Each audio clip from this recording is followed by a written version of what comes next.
বন্ধুরা, আজকে একটা নতুন গল্প নিয়ে আসলাম তোমাদের মাঝে। এটা সত্য এবং বাস্তব জীবনের ঘটনা। শেষ পর্যন্ত শোনার অনুরোধ রইল।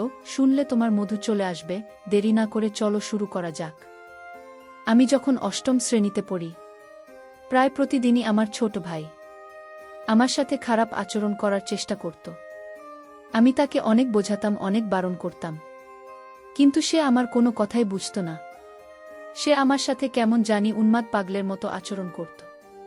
একদিন আমাদের বাড়ির সবাই আমাকে আর আমার ছোট ভাইকে রেখে সবাই বেড়াতে গিয়েছিল। আমারও পরীক্ষা ছিল, তার পরীক্ষা ছিল, যে কারণে সে আর আমি যেতে পারি নাই। কিন্তু এই সুযোগে আমার ছোট ভাই ঘরের দরজা বন্ধ করে আমার সাথে যা করল, তা শুনলে বন্ধুরা তোমাদের মাথা ঘুরে যাবে।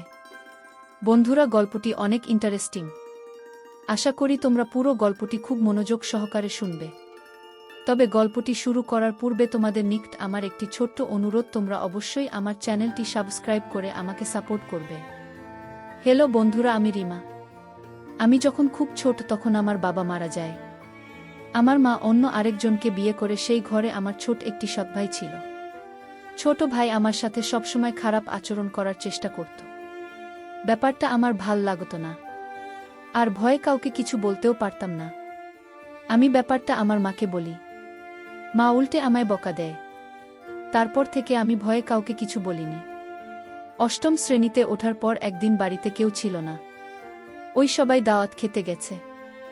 সেই সুযোগে ছোট ভাই কোথা থেকে এসে আমার উপর পশুর মতো ঝাঁপিয়ে পড়ল। আমার চিৎকার দিয়েও কোনো রক্ষা হলো না। এরপর থেকে ছোট ভাই প্রায় সময় আমার উপর ঝাঁপিয়ে পড়ত, আর মাঝে মাঝে ছোট ভাই আমাকে টাকা দিত। যখন আমি ক্লাস 10-এ উঠলাম, তখন বুঝতে পারলাম আমি কনসিভ হয়ে গেছে। যখন আমি কনসিভ করি তখন ব্যাপারটা বুঝতে পারিনি। আমি আর ব্যাপারটা আরও পরিষ্কারভাবে বুঝতে পারি ক্লাস 9-এ শারীরিক শিক্ষা বই থেকে। আমার তখন মাথা ব্যথা, বমি ভাব ছিল, কিছু খেতে পারতাম না। আর ব্যাপারটা যখন বুঝতে পারে, তখন মা আমাকে জিজ্ঞেস করে, কি হয়েছে তোর? আমি কিছুই বলি না। অবশেষে মাকে ব্যাপারটা বলতে আমি বাধ্য হয়েছি। আমার মুখ থেকে মা এরকম ধরনের কথা শুনে অবাক হয়ে গেল, আর আমাকে অনেক বকাবকি করতে শুরু করল। এর আগে আমি আর আমার ভাইকে ব্যাপারটা বলেছিলাম, কিন্তু বিশ্বাসে কোনো মানে নেই নাই। মা এসব কথা শোনার পর মা আমার ভাইকেও এই ব্যাপারটা নিয়ে জিজ্ঞাসাবাদ করেন। সে উল্টো আমাকে অত্যাচার করে বলে, এটা আমার না। আমি বললাম, এত বছর ধরে আমার সাথে সম্পর্ক করলেন যে আমি সবাইকে বলে দেব সে আমাকে হুমকি দিয়েছে। বলল, তোর খবর আছে। আমিও ভয় পেয়ে যাই। এসব কথা শোনার পরও মা আমাকে অনেক মারধর করে। ব্যাপারটা গোপন রাখে বাবা ভাইদের কাছ থেকে, আর বলে, এটা কার বাচ্চা, কার থেকে পাপ আমার ছেলের উপরে ছেড়ে দিয়েছিস, আরও অনেক কথা। পরে মা বাচ্চাটা গোপনে নষ্ট করে ফেলে। তারপর আমাকে আর স্কুলে যেতে দেয় না। আমি স্কুলে যাওয়ার কথা বলে যেতে হবে না তোর স্কুলে। তারপর মা তড়িঘড়ি করে আমার বিয়ের জন্য বাবাকে বলে, বাবা তো এমনিতেই আমাকে দেখতে পারে না, তাই কোনোরকম চাইছে আমাকে বিদায় করতে, কারণ আমি তো উটকো ঝামেলা। এর মধ্যে আমার ছোট ভাই মালয়েশিয়া চলে যায়। আমি ওই সময় অনেকবার মরতে চেয়েছি, কিন্তু পারিনি। অনেক মানসিক হতাশায় ভুগেছিলাম। এরপর একটা ছেলে আসে আমাদের পাশের গ্রামে। বাবা মা কোনো খোঁজখবর না নিয়ে আমাকে বিয়ে দিয়ে দেয়। কি অদ্ভুত ব্যাপার! বিয়ের দিন আমার কপালে একটা নাকফুল জোটেনি। আমার বাবা বলেছে, পাত্রপক্ষের কাছে আমার বাবা বলেছে, আমি তার কোনো মেয়ে না। আমি তাদের বাসায় কাজের মেয়ে। তাদের বাসায় আমি থাকি। ছোটবেলা থেকেই তারা আমাকে মেয়ের মতোই দেখে, এবং এভাবেই তারা আমাকে মানুষ করেছে। আমার সৎ বাবার মুখে এরকম কথা শুনে কষ্টে আমার বুকটা ফেটে যাওয়ার মতো অবস্থা হয়েছিল। যাই হোক, শ্বশুর বাড়িতে আসলাম। একদম ভাঙাচোরা ঘর, 2টা রুম মাত্র। ঘর দেখে মাথা ঘুরে গেল। আমার বর আমাকে বিয়ে করে নিয়ে এসে কোথায় গেছে সেটাও আমি জানি না। শ্যামলা গায়ের রং বলে যা দেখলাম। আমাকে খাটের উপর বসানো হলো। আমার শ্বশুর শাশুড়ি কেউ নেই। আমার বর এতিম, তারও কেউ নেই। তার বাবা মা মারা যাওয়ার সময় এই বাড়িটা তাকে দিয়ে গেছে। তার যে জন আত্মীয় স্বজন আছে, তারা আমার বরকে পরিচয় দেয় না। আমি রাতে বরের অপেক্ষা করতে করতে ঘুমিয়ে গেলাম। সেই রাতে আসলো না, সে এলো ভরে, তাও আবার মাতাল হয়ে। সে কোনো কিছু বলা ছাড়াই মাতাল হয়ে পাগলের মতো আমার এখানে ঝাঁপিয়ে পড়ল। আমি কাঁদতে লাগলাম। কি হলো আমার কপালে, সারা জীবনেও সুখ পেলাম না। পরের দিন ঘুম থেকে উঠে বাথরুম খুঁজতে লাগলাম। ঘরে আর কেউ ছিল না, তাই তাকেই দেখলাম। সে আমাকে খুব খারাপ ভাষায় গালি দিয়ে বলল, ঘুমাতে দেয়। আমিও আর কিছু বলিনি। ঘরের আশেপাশে একটা কলম ছিল না, এখন অন্যের বাড়ি থেকে পানি আনতে হয়। আমি নতুন বউ, কোথায় যাব, কিছুই চিনি না। সেদিন আমার বড়দিনের 2টা বাজে ঘুম থেকে উঠে বলল, বাদ দাও। আমি ভাত দিলাম। তারপর তাকে বললাম, আচ্ছা বাথরুম কোথায়? সে আমাকে একটি জঙ্গলের ভেতরে নিয়ে গেল। একটি খোলামেলা বাথরুম। কি বলবো, বাড়ি থেকে অনেক দূরে একটা জঙ্গলের মতো জায়গা। রাত বিরাতে তো আসাই যাবে না, আর বর্ষার সময় ভুলেও না। তারপর সে একটা বাড়ি দেখা, ওখান থেকে পানি আনতে বলল, আর রাস্তার পাশে মসজিদের পুকুর থেকে গোসল করতে বলল। আমাকে আমার বাপের বাড়ি থেকে কেউ দেখতে আসতো না। দিন যেতে লাগল, আর তার অত্যাচার বাড়তে লাগল। অহেতুক গালাগালি করা। আমাকে বিয়ের 7 দিন পরে এদিন রাতে মারতে শুরু করল। সে মদ খেয়ে মাতাল হয়ে আসছে। সে সময়টা কি জঘন্য সময় ছিল বন্ধুরা, তোমাদেরকে বলে বোঝাতে পারব না। খুব লজ্জা লাগত। অন্যের বাড়ি থেকে পানি আনতে যেতে, তারপর পুকুরে গোসল করতে হতো। আমি 2 দিনেও গোসল করতাম না, লজ্জায়। আর এভাবে খোলামেলা পরিবেশে আমার গোসল করে তো অভ্যাস নেই। আর রাতের বেলায় বাথরুমে যেতাম না, বাথরুমে না যাওয়ার জন্য একদম কম খেতাম। আর তার তো কোনো খবরই থাকত না। সে ঠিকমতো কাজও করত না। একদিন বাজার আনলে 10 দিন আনত না। বিয়ের 1 মাস পর আমাদের বাড়ি যায়। গিয়ে মাকে জড়িয়ে ধরে কান্না করি। আর মা আমাকে বলল, এত ধম করতে হবে না, অনেক ঠম করেছ বাড়িতে। একদিন থাকার পর বাবা বলল, কি রে, যাবি না? বিয়ে দিয়ে দিয়েছি, এখানে কি, শ্বশুর বাড়ি যা। তাদেরকে আমি সবকিছু খুলে বলার পরেও তারা আমাকে কোনোভাবেই বিশ্বাস করতে পারছে না। আরও আমাকে বিভিন্নভাবে তিরস্কার করতে শুরু করল। তারপর আমার হঠাৎ বলে উঠল, বিয়ে দিয়েছি, এটাই অনেক। তারপর মাকে বললাম, মা, ওমা, আমি তো তোমার মেয়ে, কেন আমার সাথে এমন করলে তুমি? মা বলল, পেট বাঁধানোর সময় মনে ছিল না।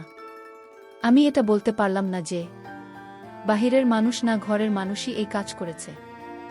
এরপরও সব মেনে নিলাম, আর নিজেই যুদ্ধ শুরু করলাম। শ্বশুর বাড়িতে এলাম, মনোবল আরও শক্ত করলাম। এখানে আমাকে থাকতে হবে। কিন্তু বর প্রতি রাতে মদ খেয়ে মাতাল হয়ে আসত।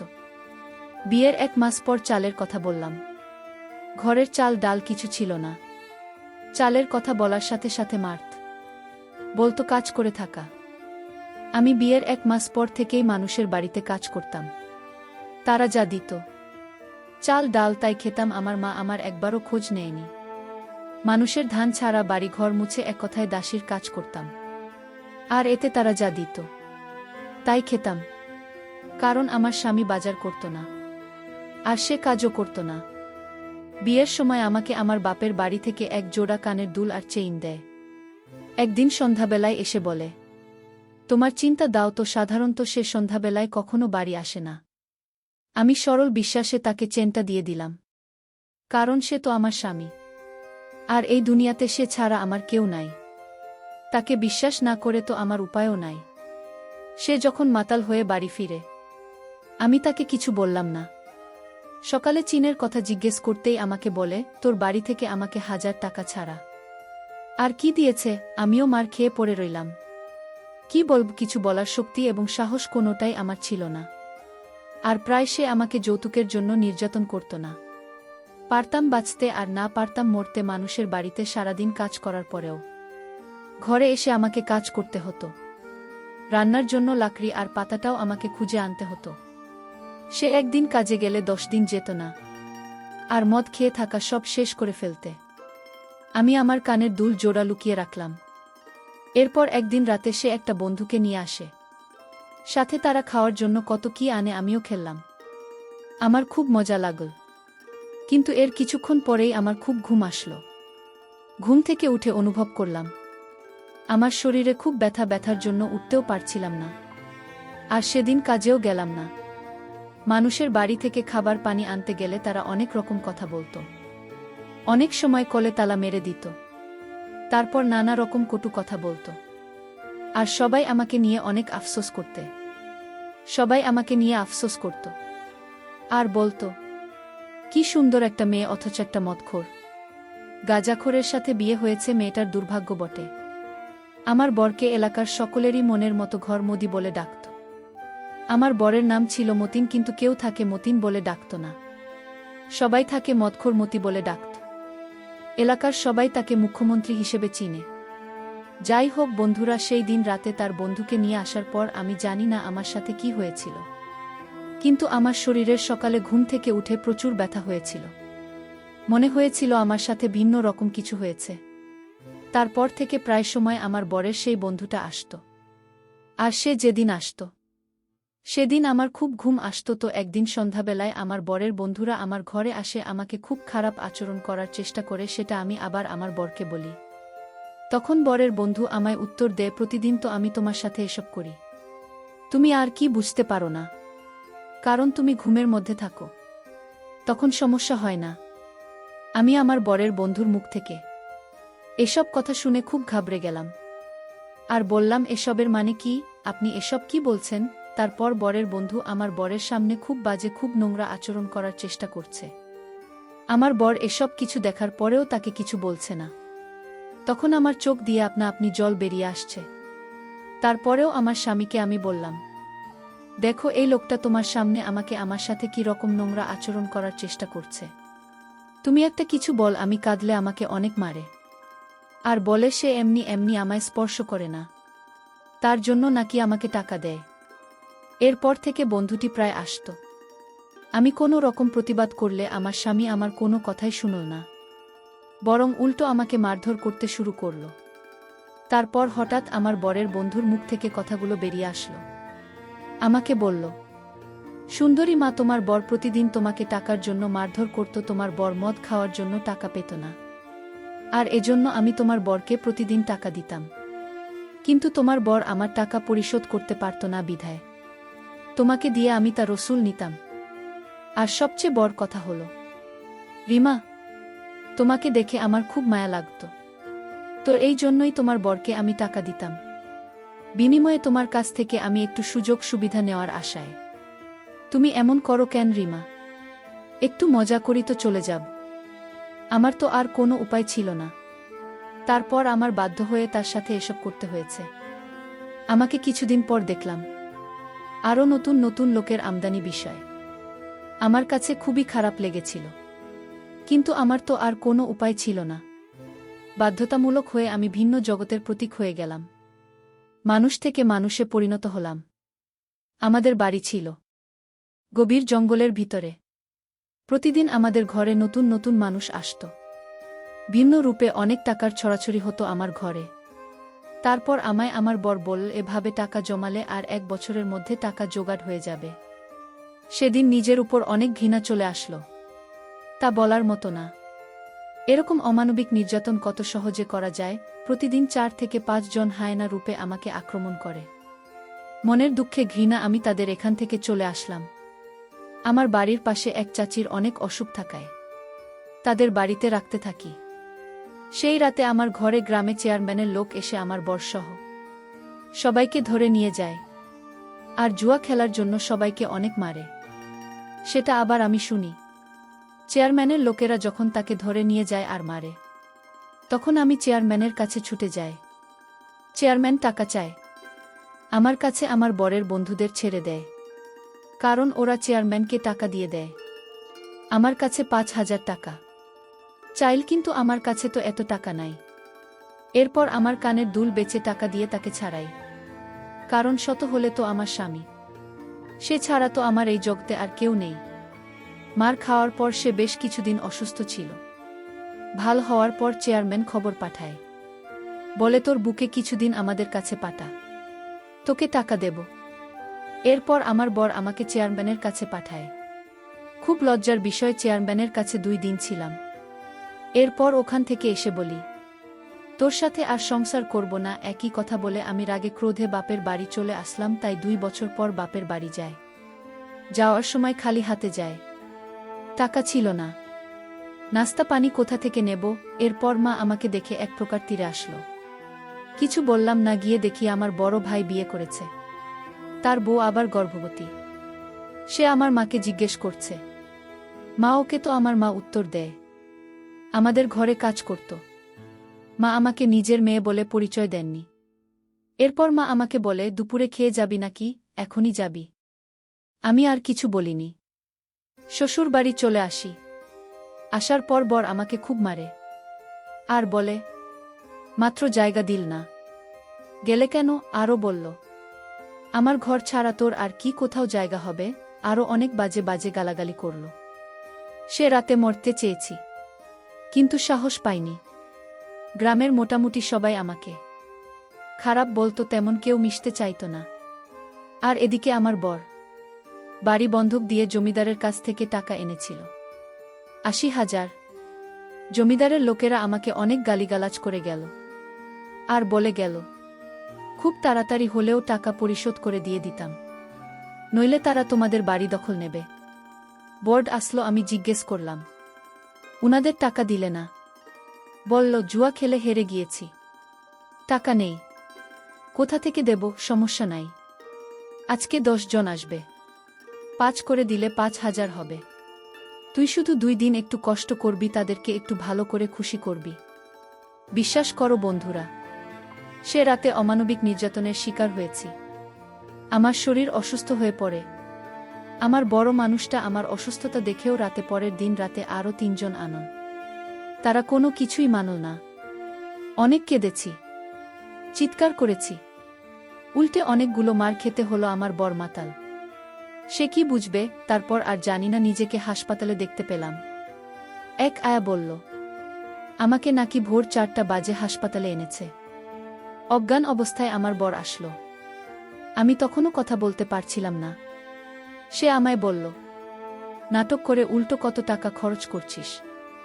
আমি কেঁদে দিলাম আর বললাম, তোর বিচার সৃষ্টিকর্তা করবে। একদিন তুই আমার জন্য পাগলের মতো রাস্তায় রাস্তায় ঘুরি। বিকেলের দিকে অবস্থা আরও অনেক খারাপ হয়ে যায়। তারপর তার বর এবং বরের কয়েকজন বন্ধু মিলে আমাকে এমার্জেন্সি ভাবে ঢাকা মেডিকেলে পাঠায়। ঢাকা মেডিকেলে ভর্তি করে। আমার বর এবং তার বন্ধুরা সবাই লাফাতে হয়ে যায়। এই খবরটা আমার মা পেল। আমার মা এসে আমাকে এক নজর দেখে চলে গেল। আমার অবস্থা একটু উন্নতির দিকে ছিল। ঢাকা মেডিকেলে আর এদিকে আমার বর এবং বরের বন্ধুরা ভেবেছিল যে হয়তো আমি মারা যাব, যে কারণে আমার বর এবং বরের বন্ধুরা আর আমার সাথে কখনো দেখা করেনি এবং তারা সকলেই পালিয়েছিল।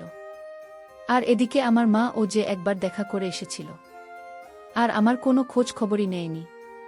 এভাবে ঢাকা মেডিকেল দীর্ঘ 1 মাস থাকার পর আমি আস্তে আস্তে একটু সুস্থ হতে শুরু করলাম। সৃষ্টিকর্তার এক বিশেষ কৃপায় আমি আস্তে আস্তে পরিপূর্ণ সুস্থ হয়ে উঠলাম। সুস্থ হয়ে নিজেকে নিজের পায়ে দাঁড়ানোর চেষ্টা করলাম। নতুন করে জীবনটা সাজানোর চেষ্টা করলাম। সম্পূর্ণরূপে ভুলে গেলাম আমি আমার অতীত। কিন্তু ভাগ্যের কি নির্মম পরিহাস, আমার এরকম দুর্ঘটনার পর দীর্ঘ 3 বছর অনেক কঠোর পরিশ্রম করি। পরিশ্রম করে আস্তে আস্তে আমার অবস্থা উন্নতি করে ফেলি। ঠিক তেমন সময় আমি একটি এরকম সংবাদ শুনলাম, যা শোনার পর আমি আনন্দে নাচতে শুরু করলাম। কারণ আমার স্বামী একটা ভয়াবহ অ্যাক্সিডেন্টে তার সমস্ত দেহ ক্ষতবিক্ষত হয়ে রাস্তায় পড়ে আছে। তার প্রতি আমার মনের ভিতর এমন এক ঘৃণার জন্ম নিয়েছিল, আমি তার লাশটা পর্যন্ত দেখতে যাইনি। একা জীবন, একা কর্ম, একাই সব কিছু। ভালো আছি, অনেক ভালো আছি বন্ধুরা। আমি এখন অনেক সুখে আছি।